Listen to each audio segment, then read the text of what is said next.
ನಮಸ್ತೆ ಫ್ರೆಂಡ್ಸ್. ಇವತ್ತು ನಾವೊಂದು ಕೋಳಿ ರೊಟ್ಟಿಯಲ್ಲಿ ಒಂದು ಸ್ನ್ಯಾಕ್ಸ್ ಮಾಡುವ. ನಮಗೆ ನಮ್ಮದು ಅಜ್ಜಿಯವರು ಮಾಡಿಕೊಡ್ತಿದ್ರು, ನನಗೆ ಭಾಳ ಇಷ್ಟ ಆಗಿದೆ. ಅದನ್ನು ಹೇಗೆ ಮಾಡೋದು ಅಂತ ನಾನು ತೋರಿಸ್ಕೊಡ್ತೇನೆ, ನೋಡುವ ಫ್ರೆಂಡ್ಸ್. ಒಂದು ಪ್ಯಾಕೆಟ್ ರೊಟ್ಟಿಯಿಂದ ನಾವು ದಿಢೀರಾಗಿ ಒಂದು ತಿಂಡಿ ಮಾಡುವ. ಸಾಯಂಕಾಲ ಚಹಾ ಕಾಫಿಗೆ ತಿಂಡಿ ಥರ ಮಾಡ್ಬೋದು. ಒಂದು ಮಿಕ್ಸಿ ಜಾರಿಗೆ ರೊಟ್ಟಿ ಹಾಕಿ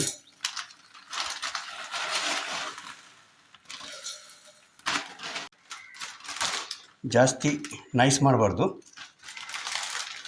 ಸ್ವಲ್ಪ ತರಿಯಾಗಿ ಗ್ರೈಂಡ್ ಮಾಡಬೇಕು. ಮಿಕ್ಸಿ ಜಾರಿಗೆ ಹಾಕಿ ಪುಡಿ ಮಾಡಿ ತಗೊಳ್ಳುವ.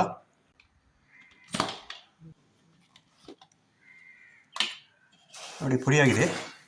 ಇಷ್ಟು ಪುಡಿ ಆದರೆ ಸಾಕು. ಇದನ್ನು ಕೈಯಲ್ಲಿ ಸಹ ಪುಡಿ ಮಾಡ್ಬೋದು. ಒಂದು ಪಾತ್ರೆಗೆ ಹಾಕೊಳ್ಳುವ. ತೆಂಗಿನ ತುರಿ ಇದಕ್ಕೆ ಹಾಕುವ.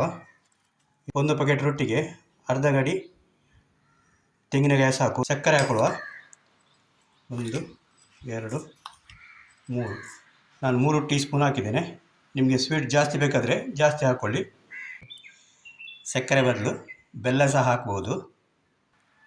ಫ್ರೆಂಡ್ಸ್, ಇದನ್ನು ಮಿಕ್ಸ್ ಮಾಡುವ ಚೆನ್ನಾಗಿ. ತುಂಬ ರುಚಿಯಾಗ್ತದೆ.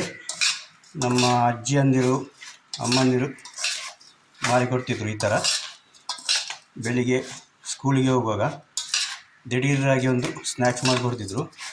ಫ್ರೆಂಡ್ಸ್, ನೋಡಿ, ದಿಢೀರ್ ತಿಂಡಿ ರೆಡಿಯಾಗಿದೆ. ರೊಟ್ಟಿ ಪುಡಿಯ ಸ್ನ್ಯಾಕ್ಸ್ ನೋಡುವ ಹೇಗೆ ಉಂಟಂತ ಟೇಸ್ಟ್ ಮಾಡಿ ನೋಡ್ತೀನಿ.